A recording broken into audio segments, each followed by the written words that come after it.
Olá, tudo bom? Seja bem-vindo a mais um episódio do Livro de Mórmon comentado. Estou muito animado de ter você mais uma vez aqui comigo para que possamos ler e comentar juntos alguns versículos do Livro de Mórmon no dia de hoje. Espero que isso possa ajudar você de alguma forma, que possa ser bom para você esse momento em que você pode estar ouvindo e aprendendo mais sobre o Livro de Mórmon. Hoje nós vamos ler e comentar 1 Nefe capítulo 2, versículo 17 ao 24 e 1 Nefe capítulo 3, do versículo 1 ao 13. Lembrando que esse é um estudo em que eu peguei e dividi todo o conteúdo do Livro de Mórmon de maneira que nós possamos estudá-lo no período de um ano. Tá? Então, cada dia tem um trecho, uma parte, né, que nós vamos ler e comentar, e ao final de um ano, então, vamos ter completado todo o Livro de Mórmon, tá bom? Então, tá bom, vamos começar agora. Eu vou primeiramente ler a primeira parte, que é 1 Nefe 2, 17 ao 24, depois eu comento essa parte, e depois, então, vamos ler 1 Nefe 3, 1 ao 13 e comentar essa parte também.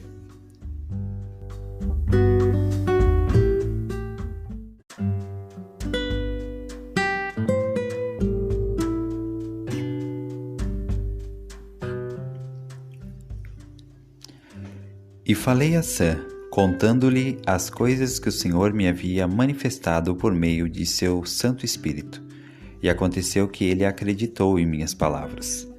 Mas eis que Lamã e Lemuel não quiseram dar ouvidos às minhas palavras, e aflito pela dureza de seu coração, roguei ao Senhor por eles. E aconteceu que o Senhor me falou, dizendo: Bendito és tu, Nefe, por causa de tua fé, porque me procuraste diligentemente, com humildade de coração.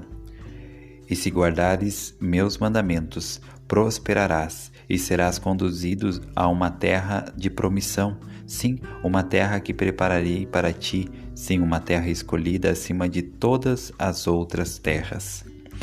E se teus irmãos se rebelarem contra ti, serão afastados da presença do Senhor. E se guardares meus mandamentos, serás feito governante e mestre de teus irmãos. Pois eis que, no dia em que se rebelarem contra mim, eu os amaldiçoarei com dolorosa maldição, e não terão poder sobre a tua semente, a menos que ela também se rebele contra mim. E se acontecer que ela se rebele contra mim, eles serão um flagelo para teus descendentes, a fim de levá-los aos caminhos da lembrança.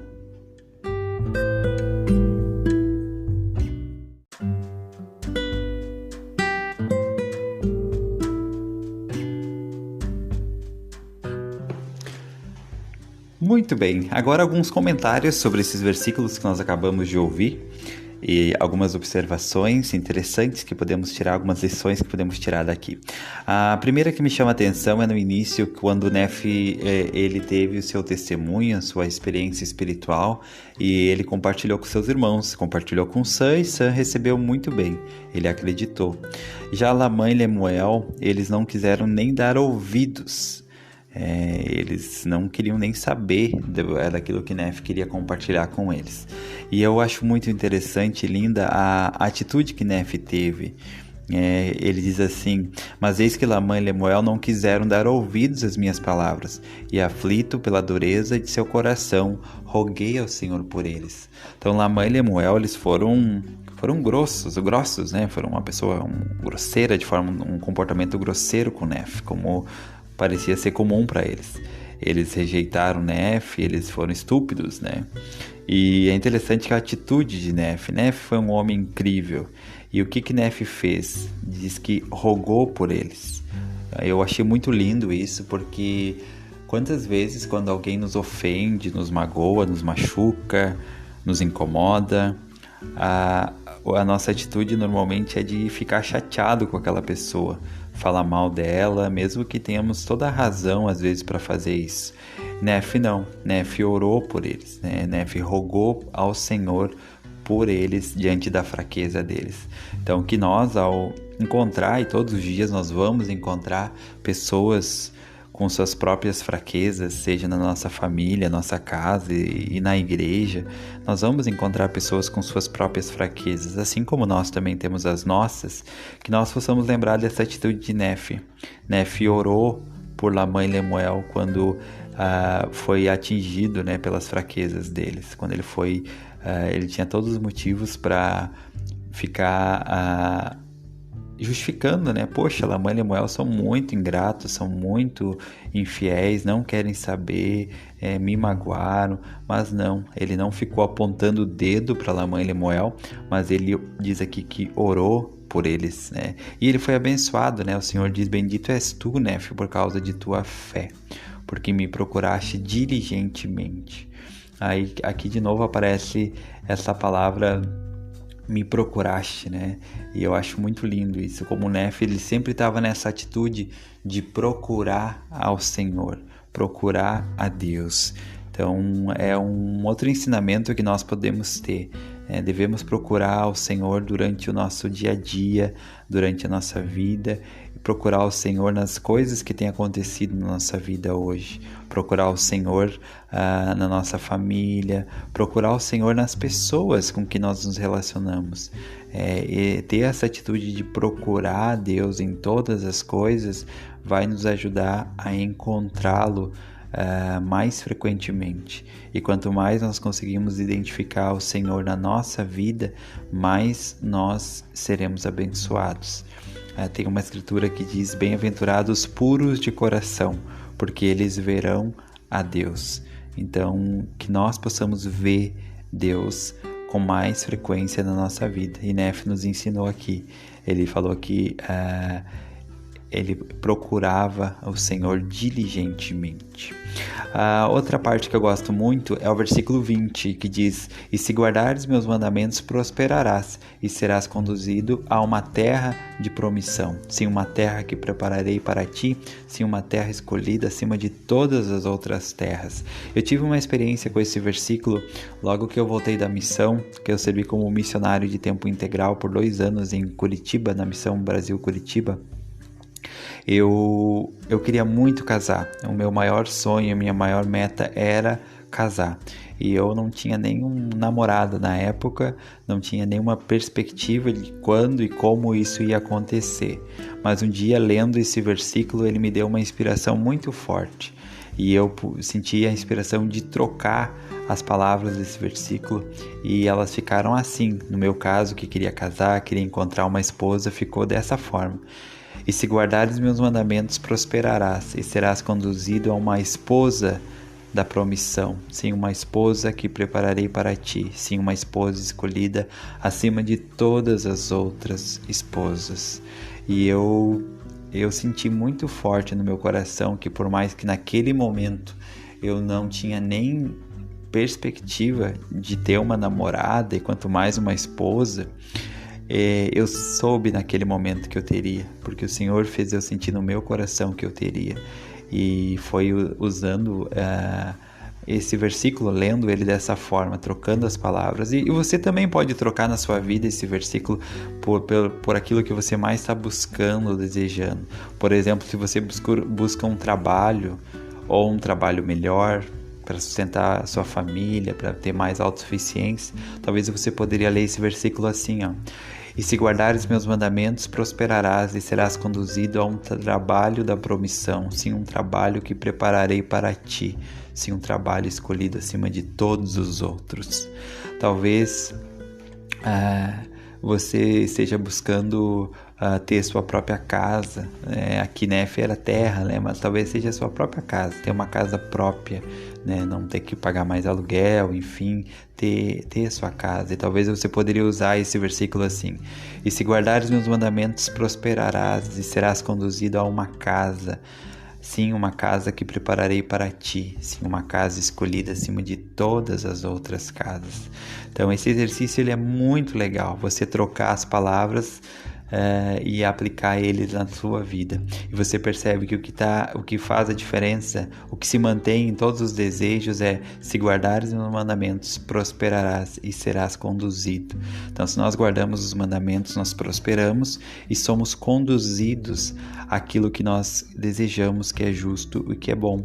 Somos conduzidos às coisas grandiosas que Deus tem para dar a cada um de nós. E aqui aparece então a palavra prosperarás. A palavra prosperar, ela aparece mais de 50 vezes no livro de Mórmon. Nós vamos ver várias vezes. E prosperar tem muitos significados. Infelizmente, para a maioria das pessoas, quando fala prosperar, elas conseguem apenas enxergar o dinheiro. Que prosperar significa ser uma pessoa rica, se tornar rico, com muitas posses, muito dinheiro, não ter necessidade nenhuma financeira. E isso não está errado.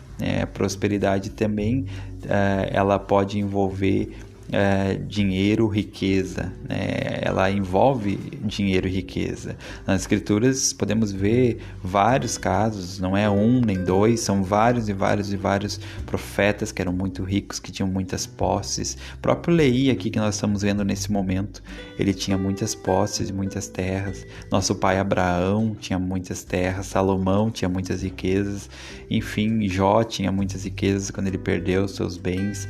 E então prosperar também significa crescer materialmente, financeiramente, mas não é só isso. A melhor definição que eu acho para prosperar prosperar significa estar próximo de Deus. Prosperar significa andar com Deus. Prosperar significa que o Senhor estará próximo de você. Essa é para mim a melhor definição de prosperar. Prosperar significa que o Senhor vai estar próximo de mim. E quando o Senhor estiver próximo de mim, estiver próximo de nós, aí nós vamos ser abençoados em todas as coisas, seja espiritual, material, com nossa saúde. Não significa que não teremos dificuldades, provações, mas o Senhor estará conosco e tudo vai estar bem. Jó, quando ele perdeu todas as suas riquezas, suas posses, ele ainda estava próximo do Senhor e ele prosperou, ele estava prosperando, porque a cada dia ele estava mais próximo do Senhor, mesmo em meio às suas dificuldades, às suas adversidades, à doença, ao afastamento dos amigos e da família, à perca dos filhos, mesmo assim Jó estava prosperando. Então, algumas vezes, prosperar também vai significar deixar para trás bens terrenos, vai significar deixar para trás coisas materiais, mas deixando bem claro que prosperar também significa receber riquezas, prosperar materialmente com os bens da terra. Nós temos várias escrituras que falam sobre isso. Tem uma em Mosias 24 que diz assim, sobre uma época que o povo do Senhor estava se esforçando para guardar os mandamentos e fazer a vontade do Senhor. Em Mosias 25, 24 diz: "E eram chamados povo de Deus, e o Senhor derramou seu Espírito sobre eles, e foram abençoados, e prosperaram na terra." Então, eu gosto muito dessa definição desse versículo, porque fala que eles guardavam os mandamentos, então o Senhor derramou seu Espírito. E após eles terem a companhia do Espírito, então eles foram abençoados e prosperaram na terra. Então o ciclo de prosperar, de prosperidade espiritual seria talvez dessa forma. Primeiro guardamos os mandamentos, o Senhor nos abençoa, derrama seu Espírito sobre nós, recebemos seu Espírito e depois então começamos a prosperar também na terra. Então essa é uma definição que eu acho muito boa sobre prosperar. Andar com Deus, estar próximo de Deus. Agora para terminar esse trecho aqui, o último comentário, fala assim no versículo 23. "Pois eis que no dia em que se rebelarem contra mim", aí está falando para a semente de Nefe, "amaldiçoarei com dolorosa maldição. e não terão... desculpa, eu errei. Aqui está falando sobre Lamã e Lemuel, né? Vamos iniciar no versículo anterior. Diz assim: e se teus irmãos se rebelarem contra ti, serão afastados da presença do Senhor. Pois eis que no dia em que se rebelarem contra mim, eu os amaldiçoarei com dolorosa maldição, e não terão poder sobre tua semente, a menos que ela também se rebele contra mim. Então aqui eu achei muito interessante porque o Senhor está profetizando o futuro, né? Que Lamã e Lemuel, se eles se afastarem, eles serão amaldiçoados e eles não vão prosperar. Já a semente de Nefe vai prosperar. Basta que guarde os mandamentos. Só vai ter uma coisa que vai fazer com que eles deixem de prosperar, que é eis que no dia que se rebelarem contra mim, né? Ou a menos que ela também se rebele contra mim. E se acontecer que se rebele contra mim, serão também afastados. Então, só tinha uma coisa que poderia fazer o povo de Nefe não prosperar e se afastar do Senhor, que era não obedecer, se rebelarem contra o Senhor. Então isso é muito interessante porque eles teriam para sempre um inimigo, que era o povo lamanita. Mas o Senhor deixou bem claro aqui que jamais os lamanitas teriam poder sobre os nefitas, a menos que eles se afastassem do Senhor. Nós também todos temos inimigos, e temos um inimigo em comum, que procura nos destruir nossas famílias, procura nos desanimar e nos afastar do caminho. E esse é um inimigo real, ele existe, ele é real, mas os limites dele estão definidos, eles estão delimitados, né? E ele não pode passar esses limites, a menos que nós abramos brechas em nossa vida por meio da desobediência. Eu gosto muito de uma comparação que um dia a minha esposa fez uma aula que ela deu do Instituto sobre Satanás como um leão. Ele é como um leão que procura destruir quem encontrar no caminho. É um leão que procura destroçar sua presa, assim que Satanás é. Mas ele é um leão que está no zoológico, ele está preso, ele tem um limite.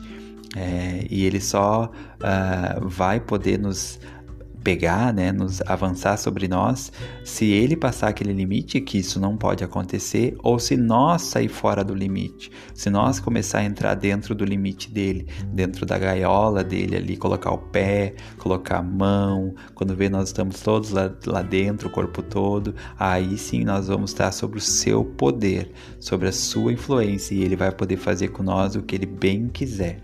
Então eu gosto dessa comparação, como se fosse Satanás um leão e nós estamos no zoológico. Ele é perigoso, ele é real, ele está ali, mas os limites dele estão definidos. O perigo só vai acontecer quando nós não obedecemos as regras, quando nós não obedecemos os limites e invadimos, avançamos por limites errados, desobedecendo aos mandamentos do Senhor. Então, passamos a estar sobre o perigo iminente, porque aí estamos sob a sua influência e ele pode fazer o que bem quiser com cada um de nós. Então, esses são os comentários sobre essa primeira parte. Espero que tenha alguma lição para você, que você possa tirar. E agora vamos para a segunda parte, então. Eu vou ler os próximos versículos, depois vamos fazer breves comentários para concluir o estudo de hoje.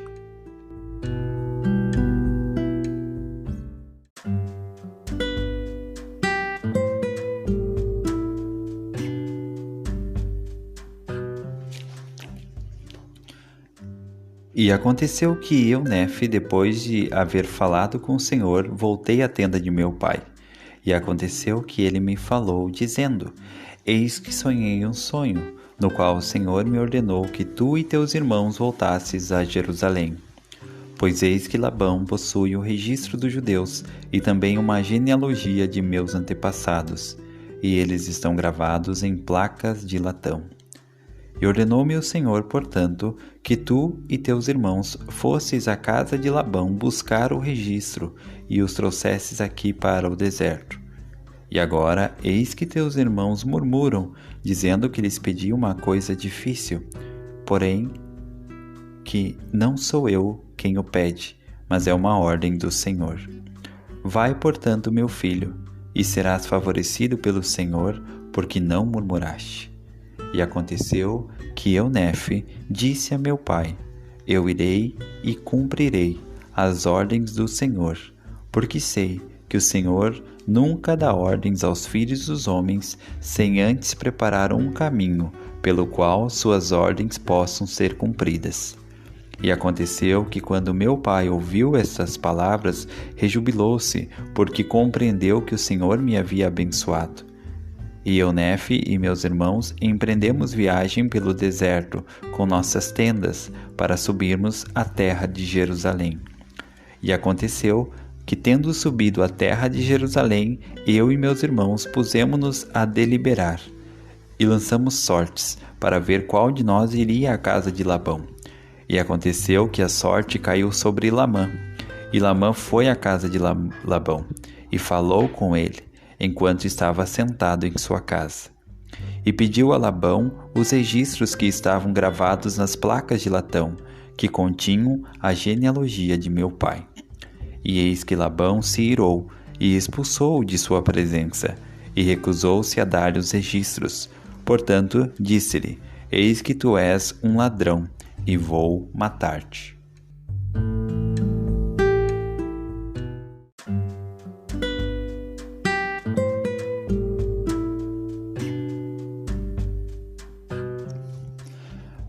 Então, alguns comentários sobre esses versículos. No versículo 1, Nefe diz assim: Depois de haver falado com o Senhor, voltei à tenda de meu pai.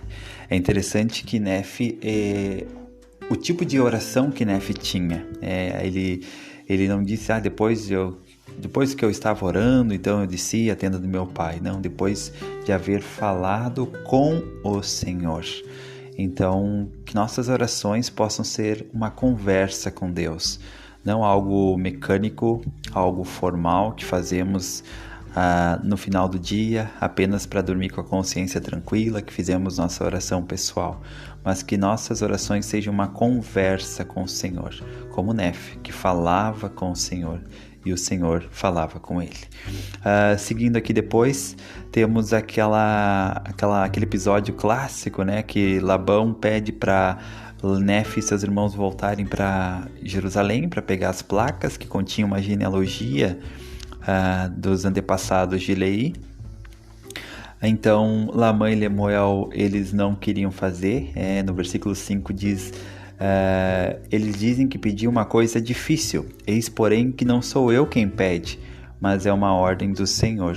Então, normalmente, quando uma pessoa, ela murmura contra um profeta quando ele aconselha ou pede para fazer algo, ou quando ela acha que é difícil e não faz, decide não fazer aquilo, ela tem essa atitude parecida com Lamã. Diz que aquela coisa é difícil, mas não é aquele homem que está pedindo, é uma ordem do Senhor, não é aquela pessoa que está pedindo quando ela está em posição de um líder, de um profeta, mas é uma ordem do Senhor. E saber que é uma ordem do Senhor muda tudo. Realmente fazer as coisas apenas pelos homens não tem muito sentido e nem é muito motivador, mas quando nós sabemos que é uma ordem do Senhor e que o Senhor está falando por meio daquela pessoa para que nós possamos fazer aquilo e nós fazemos, nós somos muito abençoados. Depois no versículo 7, o famoso 1 Nefe 3,7, que Nefe fala que vai cumprir as ordens do Senhor e que sabe que o Senhor nunca dá ordens aos filhos dos homens sem antes preparar um caminho. É muito interessante a atitude de prontidão que Nefe tinha de seguir o líder, não digo nem seu pai, mas o líder, porque aquele aí estava como um profeta do Senhor, dando uma ordem, dando um mandamento. E ele foi muito abençoado. Leí, ele falou que ele disse assim: portanto vai, meu filho, e serás favorecido pelo Senhor. E no versículo 8 diz: e quando meu pai ouviu isso, rejubilou-se, porque compreendeu que o Senhor me havia abençoado. Então nós somos muito abençoados quando nós seguimos um pedido de um líder. Eu tive uma experiência uma vez que na nossa estaca, a presidência da estaca pediu que nós pudéssemos ir ao templo um determinado dia em que a presidência ia estar lá, e eles estavam convidando todos os membros para passarem juntos na sessão de investidura no templo naquele dia. Era um dia de semana, à tarde, e eu consegui ou uma folga do trabalho, eu consegui ir e participar daquela sessão. E foi maravilhoso. Eu já tinha passado em várias sessões, ido ao templo frequentemente, mas aquele dia foi diferente. Aquele dia eu estava indo para cumprir uma ordem, para cumprir um pedido dos meus líderes. E eu posso dizer que naquele dia eu tive experiência diferente. Foi diferente. E conversando com todo mundo que foi aquele dia naquela sessão do templo, a pedido da presidência da Estaca, todos comentavam isso. Poxa, foi diferente. Essa vez para mim foi diferente. Então eu acredito que foi diferente. Eu aprendi, na verdade, aquele dia que foi diferente, foi mais especial, porque toda vez que nós fazemos algo para cumprir o conselho, o pedido de um líder, nós somos abençoados. Nós somos abençoados. Aí isso me fez lembrar também de uma vez que o presidente Nelson pediu para que nós pudéssemos fazer um jejum. Foi na sexta-feira santa, antes da Páscoa, bem no ano de 2020, quando nós estávamos no alto da pandemia, e ele pediu para todos os membros do mundo todo, pessoas que quisessem se unir em jejum, fazer um jejum, para que a cura da pandemia da Covid pudesse ser encontrada e que as pessoas pudessem ser abençoadas e protegidas. E eu lembro que aquele jejum foi diferente. Eu procuro jejuar todos os meses, mas aquele jejum especial, a pedido do profeta, foi diferente. Assim como aquela ida ao templo, a pedido da presidência da Estaca, foi diferente. E aqui Nef fez a mesma coisa. Ele fez um pedido do seu líder e ele foi abençoado. Então eu sei que toda vez que nós pedimos algo, fazemos algo que nossos líderes pedem para nós fazer, que eles foram inspirados a falar, nos desafiar, a convidar a fazer, e nós fazemos, por mais simples que seja, ou por mais que aquilo pareça algo tão insignificante, que talvez não vai ter tanta diferença na nossa vida, mas o simples fato de nós obedecer, ele abençoa até mais do que a ação em si.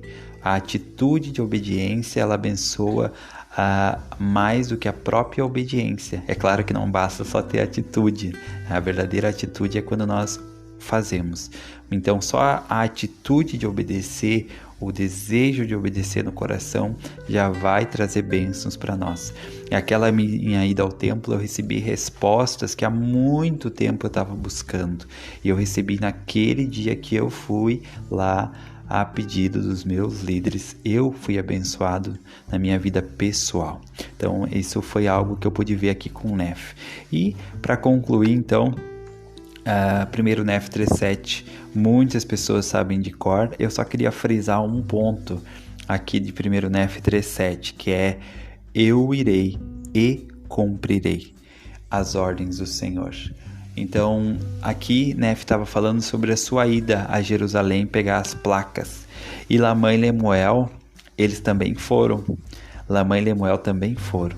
Só que Lamã e Lemuel, talvez para eles, lendo esse versículo, seria assim: eu irei, mas não cumprirei, porque eles não estavam dispostos a cumprir. Quando ficou difícil deles pegar as placas, quando deu errado o planejamento deles, eles por mais de uma vez queriam voltar para casa e desistir, não cumprir a sua missão, não cumprir aquilo que eles tinham sido chamados. Então eles tinham ido, mas não estavam dispostos a cumprir. E isso é um lembrete para nós. Não basta que nós façamos apenas a primeira parte de ir. Eu irei e aceitarei um chamado, mas eu cumprirei. Eu irei para a missão, vou servir uma missão, mas eu cumprirei. Eu irei me casar no templo, mas eu cumprirei o meu convênio do casamento e permanecerei fiel à minha esposa, ao meu esposo. Eu irei, mas eu cumprirei. Essa é uma pergunta. Então não basta que ir, precisa ir e cumprir. E a palavra cumprir, ela vem do latim. Eu gosto muito de estudar a origem das palavras. Vem de uma palavra chamada complere, que é do latim, e significa completar, satisfazer. Então, cumprir significa completar aquilo que nós iniciamos, completar aquilo que o Senhor nos designou a fazer. Significa satisfazer. Então, satisfazer a quem? Olhando do lado espiritual, satisfazer a vontade de Deus. Então, eu irei, eu vou. E ainda vou satisfazer a vontade de Deus. Eu vou para a missão, eu vou servir uma missão, eu irei servir uma missão e cumprirei. Ou seja, eu vou satisfazer, vou cumprir, vou completar a minha missão e vou satisfazer a vontade do Senhor. Seja ela qual for, eu vou ir até o final. Se é isso que vai satisfazer, se vai completar a vontade de Deus para mim, na minha vida. Então, que nós possamos não apenas ir, mas ir e cumprir. Que nós possamos não apenas aceitar, mas aceitar e fazer. Lembrando que Lamã e Lemuel, eles cumpriram a primeira parte. Eles obedeceram, eles foram. O ir, o eu irei, Lamã e Lemuel fizeram. Eles falharam, foi no eu cumprirei. Então, que nós possamos ir e cumprir. E que a partir de agora, quando você ouvir 1 Nef 3:7, ou você recitar e falar, você lembre que tem duas partes, tá? Eu irei e cumprirei. Eu irei e cumprirei. Que nós possamos ir e cumprir, e não apenas ir. Tá? Então, existem 3 tipos de pessoas. As que não vão, que é não irei. As que dizem eu irei, que aí é Lamã e Lemuel. E tem o padrão Nef, eu irei e cumprirei. E então seria isso para hoje. Espero que você tenha gostado. Convido você a assistir ou ouvir, né? Seja no Spotify, no YouTube, os outros episódios, a procurar o Caminho do Discipulado no Instagram. No Instagram nós temos um perfil para divulgar nosso conteúdo também por lá. E eu convido você a nos seguir, tá bom? Um abraço, muito obrigado por ter acompanhado mais esse episódio. Convido você a assistir, ouvir os próximos também. E muito obrigado pela sua companhia, tá? Se quiser deixar algum comentário, fique à vontade. Vai ser muito bom conversar com você também do outro lado, tá? Até mais.